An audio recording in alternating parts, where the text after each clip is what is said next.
Hasbunallah wa ni'mal wakil. Ni'mal maula wa ni'man nasir. Hasbunallah wa ni'mal wakil. Ni'mal maula wa ni'man nasir. Hasbunallah wa ni'mal wakil. Ni'mal maula wa ni'man nasir. Hasbunallah wa ni'mal wakil. Ni'mal maula wa ni'man nasir. Sallu ala Nabi Muhammad. Sabar kali. Alhamdulillah, sekarang kita masuki segmen yang terakhir di mana kita akan langsung dihadirkan oleh dua orang guru kita, ya, Ustadz Dr. Hilmi Firdausi dan juga Abi Amir Faisal yang sudah sepanjang hari ini bersama-sama dengan kita. Masih tema kita tentang peran ayah di dalam rumah tangga. Tentunya masih menyisakan juga banyak pertanyaan nih, baik oleh pemirsa yang ada di rumah dan juga yang ada di Masjid Nurul Ilmi. Dan hari ini memang istimewa karena disiarkan langsung dari Masjid Nurul Ilmi. Dan silakan buat ibu-ibu yang mau bertanya, saya kasih kesempatan, angkat tangannya. Banyak, depan deh, ya silakan. Assalamualaikum warahmatullahi wabarakatuh. Waalaikumsalam warahmatullahi wabarakatuh. Saya Tri dari Majelis Salim Nurul Ilmi. Izin bertanya Ustadz. Ya silakan. Bagaimana jika ada seorang suami istri yang sudah bercerai tapi memiliki anak? Kemudian bagaimana tugas seorang ayahnya terhadap anaknya setelah bercerai dengan istrinya? Mungkin itu aja. Terima kasih. Wassalamualaikum warahmatullahi wabarakatuh. Waalaikumsalam warahmatullahi wabarakatuh. Ini mungkin berhubungan dengan pertanyaan saya tadi nih Ustadz Ilmi nih. Ya tadi tentang orang tua, suami istri yang sudah berpisah atau ayahnya sudah tidak ada. Dia single parent ya. Gimana seorang ibu mengajarkan tentang peran keayahan kepada anak-anaknya. Apalagi kalau laki-laki ngajarin sholat Jumatnya gimana, mandi junubnya gimana ya kan dan lain sebagainya. Silakan Ustadz Fadl. Izin Nabi, izin. Ibu, bapak, perceraian adalah satu perbuatan halal yang paling Allah benci. Ya, semoga nggak kejadian di sini ya. Tapi jika sudah terjadi, apa yang harus dilakukan? Yang pertama, ada mantan istri tapi tidak ada mantan anak. Jelas ya? Ada mantan istri, ada mantan suami tapi tidak ada mantan anak. Artinya seorang bapak, seorang suami yang bercerai tetap punya tanggung jawab. Ya, terutama kepada anak-anaknya. Tidak hanya tanggung jawab materi duniawi, tapi yang penting lagi tentang keimanan. Tetap walaupun sudah tidak serumah, mungkin dengan ikut dengan ibunya, bapak tetap punya tanggung jawab menanamkan nilai-nilai keimanan kepada anaknya. Dan tadi itu masalah ibadah. Paling penting karena nanti yang disidang di hadapan Allah Subhanahu wa taala itu bukan ibundanya, tapi bapaknya, juga bukan ustadznya. Bapak, kita ini ribet, Pak. Nanti di sidang di akhirat dia ambil hisab Pak, kita satu nanggung diri kita. Ya, kedua nanggung istri kita, ketiga nanggung anak kita. Kalau ibu bawa sendiri aja. Ya, apalagi ibu-ibu, ibu berbuat dosa, bapak kebagian enggak? Kebagian. Ya, anak berbuat dosa, bapak juga kebagian. Tapi kalau bapak berbuat dosa, ibu kebagian enggak? Bapak berzina, ibu kebagian dosa? Bapak mabuk, ibu kebagian dosa? Bapak berjudi, ibu kebagian dosa? Bapak korupsi, ibu kebagian dosa? Kebagian. Bapak korupsi, iya ya. Kalau ikut beli menikmati ya kebagian Ustaz. Iya, ya maka tetap peran bapak walaupun sudah berpisah itu masih ada. Kalau ya. udah nggak ada Ustadz, ayahnya suaminya meninggal misalnya. Kalau sudah tidak ada maka kita kembali. Tidak sebuah anak yang ditinggalkan oleh orang tuanya menjadi anak yang broken. Rasulullah Muhammad SAW dibesarkan dalam kondisi yatim dan yatim piatu. Namun beliau mendapati sosok kebapaan dari kakeknya Abdul Muthalib dan pamannya Abu Talib. Kalau nggak ada dua-duanya Ustadz? Kalau nggak ada dua-duanya mungkin ada ustadznya di lingkungan, mungkin ada guru-gurunya di sekolah, atau hadirkan siapapun, syukur-syukur ibunya nikah lagi. Dan mendapati suami yang soleh. Amin ya robbal alamin. Amin, baik terima kasih. Ibu suruh nikah lagi senyum lagi. Silakan pertanyaan kedua. Ya, siapa yang mau nanya? Ya, yang di belakang Ibu. Assalamualaikum warahmatullahi wabarakatuh. Waalaikumsalam warahmatullahi wabarakatuh. Saya Mira dari Majelis Nurul Ilmi, izin bertanya Ustadz. Saya mau menanyakan bagaimana cara seorang ayah untuk menanamkan nilai keimanan dalam diri anak supaya anak ini berada di jalan yang benar. Terima kasih Ustadz. Wassalamualaikum warahmatullahi wabarakatuh. Waalaikumsalam warahmatullahi wabarakatuh. Silakan Abi, bagaimana cara ayah menanamkan nilai keimanan kepada anak? Silakan. Al-Quran telah memberikan contoh seorang ayah yang menanamkan keimanan kepada anaknya, yaitu Luqman. Sampai-sampai Allah turunkan surah Luqman. Dan di antara yang Allah detilkan dalam surah Luqman itu bahwa pertama, jangan sampai seorang ayah mengabaikan perasaan seorang anak kecuali memperlakukannya dengan baik, dengan lemah lembut. Panggil anaknya sayang, ya bunayya. Seperti Nabi Yakub memanggil Nabi Yusuf alaihissalam, ya bunayya, wahai anak. Yang kedua, la tusyrik billah. Pesan seorang ayah kepada anaknya, pertama-tama jangan berbuat syirik kepada Allah. Bapak Ibu, tidak ada makhluk yang hebat. Jangan sampai seorang anak mendapatkan bahwa semua yang anak dapatkan ini dari ayah. Bukan. Tanamkan, nak, ini dari Allah subhanahu wa ta'ala. Aku hanya perantara. Doakan semoga ayah sehat. Doakan semoga ayah selalu diberi kekuatan oleh Allah. Dan semua ini pertolongan Allah. Berikan kepada anak pemahaman bahwa semua ini karunia Allah subhanahu wa ta'ala. Yang ketiga, Bapak-Bapak, kalau kita mengambil pelajaran dari Rasulullah SAW. Rasulullah SAW kalau bertemu dengan anak kecil. Seperti Ibnu Abbas misalnya waktu itu masih muda. Disebut dalam hadis gulam. Nabi membonceng Ibnu Abbas dalam satu kendaraan. Disitulah Nabi bercerita. Ya gulam, ihfadillah yahfadka. Ihfadillah tajidhu tujahaka. Wahai anak muda, jagalah Allah, Allah akan menjagamu. Jagalah Allah, Allah akan selalu hadir bersamamu. Ini yang ditanamkan. Jadi pokoknya semuanya kepada Allah, Allah, Allah. Waktu anak Abi Amir masih TK, Abi Amir bilang kepada anak, nak, jangan mengganggu orang lain.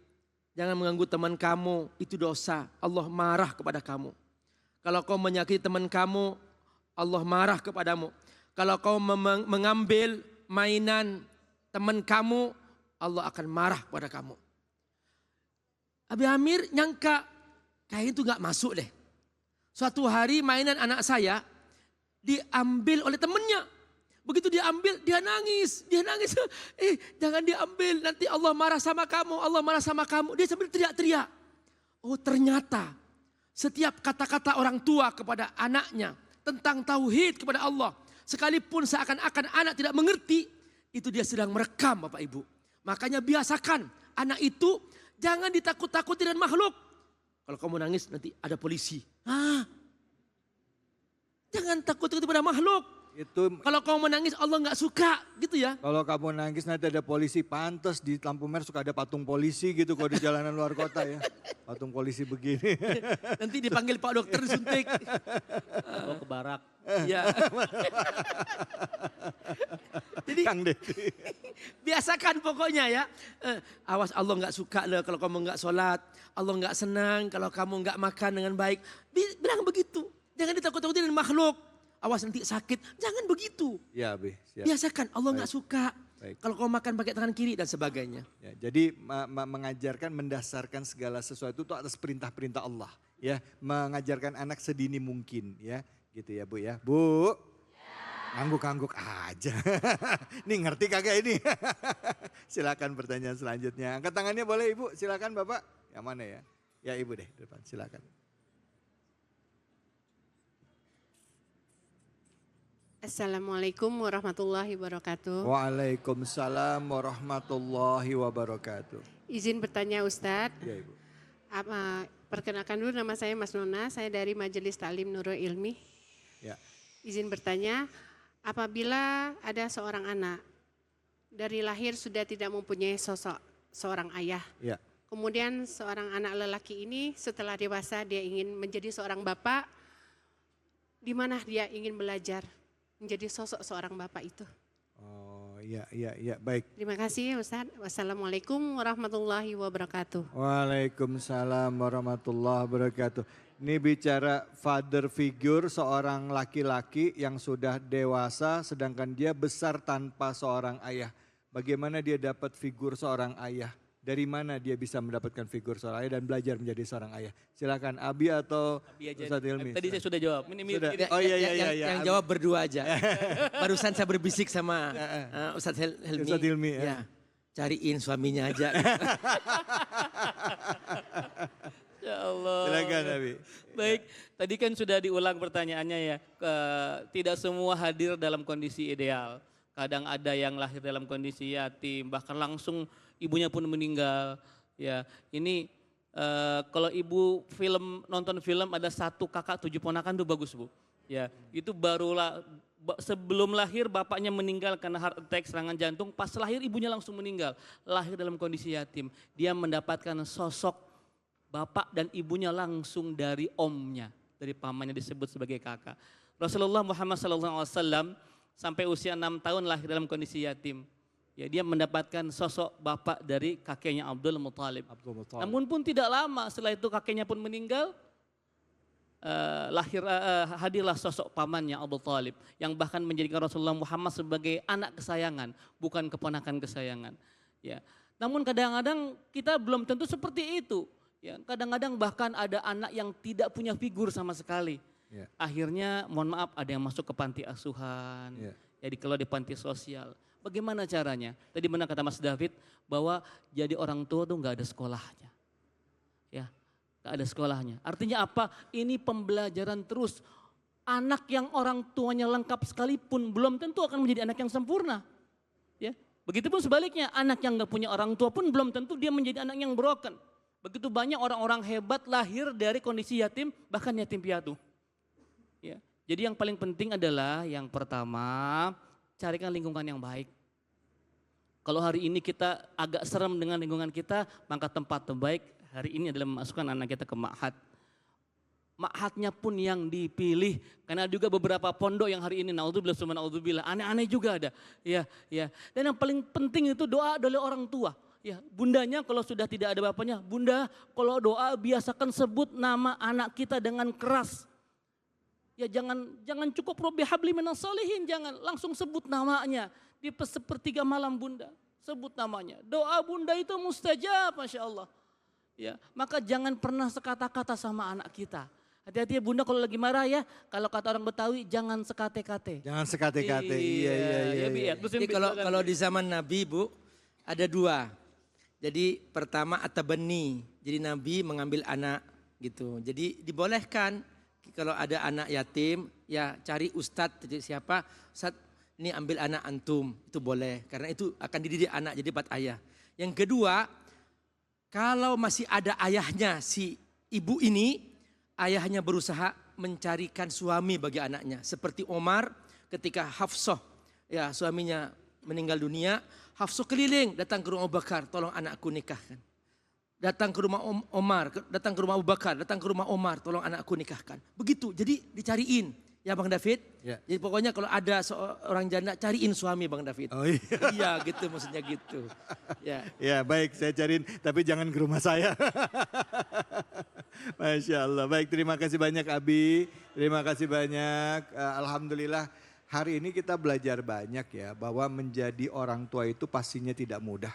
Orang tua itu selalu belajar ya, itu adalah sebuah learning proses di dalam hidup.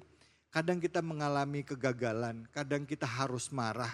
Tapi yang paling penting adalah kita menyadari bahwa ada hal-hal keputusan yang kita ambil belum tentu tepat dan terus memperbaiki diri. Dan bagi para ayah, wahai para ayah, tanggung jawab ada di tangan Anda. Kalau termasuk diri saya sendiri, bahwa pada saat kita ingin istri kita sebagai qurrata a'yun, anak-anak kita sebagai qurrata a'yun, maka pantaskan diri kita agar kita dapat menjadi imam bagi orang-orang yang bertakwa. Karena itu di penghujung acara ini mari sama-sama kita berdoa kepada Allah Subhanahu wa taala, semoga kita dimampukan untuk mendidik anak-anak kita dan kelak pun kita menjadi orang tua, kita dapat menjadi orang tua panutan dan melahirkan generasi-generasi muda yang baik dan juga bisa menunjukkan kepada dunia bahwa Islam itu adalah rahmatan lil alamin. Untuk itu di penghujung doa ini kami persilakan kepada Abi Amir untuk memimpin doa fadhol. Silakan Abi.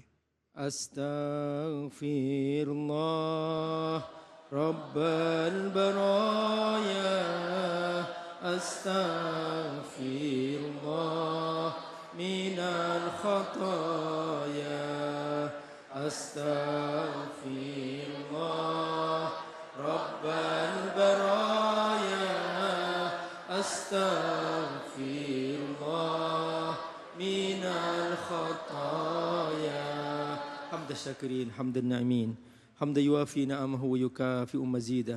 Ya Rabbana lakal hamdu kama yanbaghi li jalali wajhikal karim wa 'azimi sultanik. La ilaha illa anta subhanak inna kunna minadh dhalimin. La ilaha illallahul halimul karim. La ilaha illallahul aliyul azim. La ilaha illallah rabbus samawati sab'i wa rabbul arsyil karim.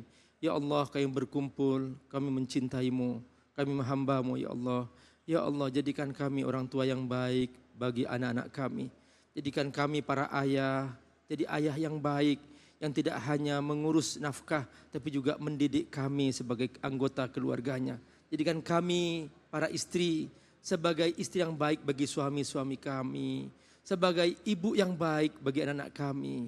Jadikan kami semua satu keluarga yang indah, penuh cahaya, penuh keberkahan, mentaatimu, bersujud di rumah-rumah kami, mengiskan air mata karena takut dosa kepadamu ya Rabb. Jadikan kami semua saling mencintai, saling menjaga, saling bertanggung jawab, saling melindungi, bukan saling menyakiti, bukan saling berkata-kata kasar, bukan saling mendengki di antara kami. Jadi kami satu keluarga yang saling menanggung di antara kami. Ya Allah ya Rabbal Alamin. Baca sama-sama. Rabbana hablana min azwajina wa dhurriyyatina qurrata a'yunin waj'alna lil muttaqina imama.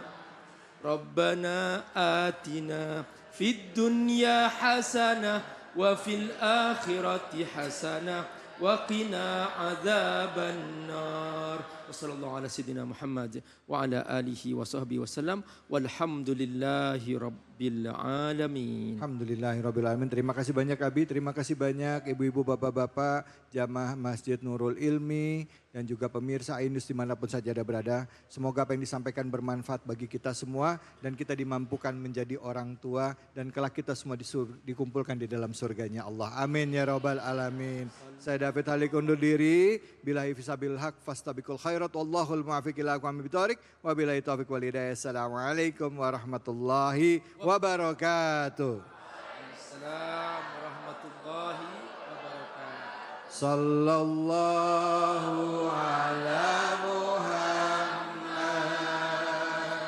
Sallallahu alaihi wasallam.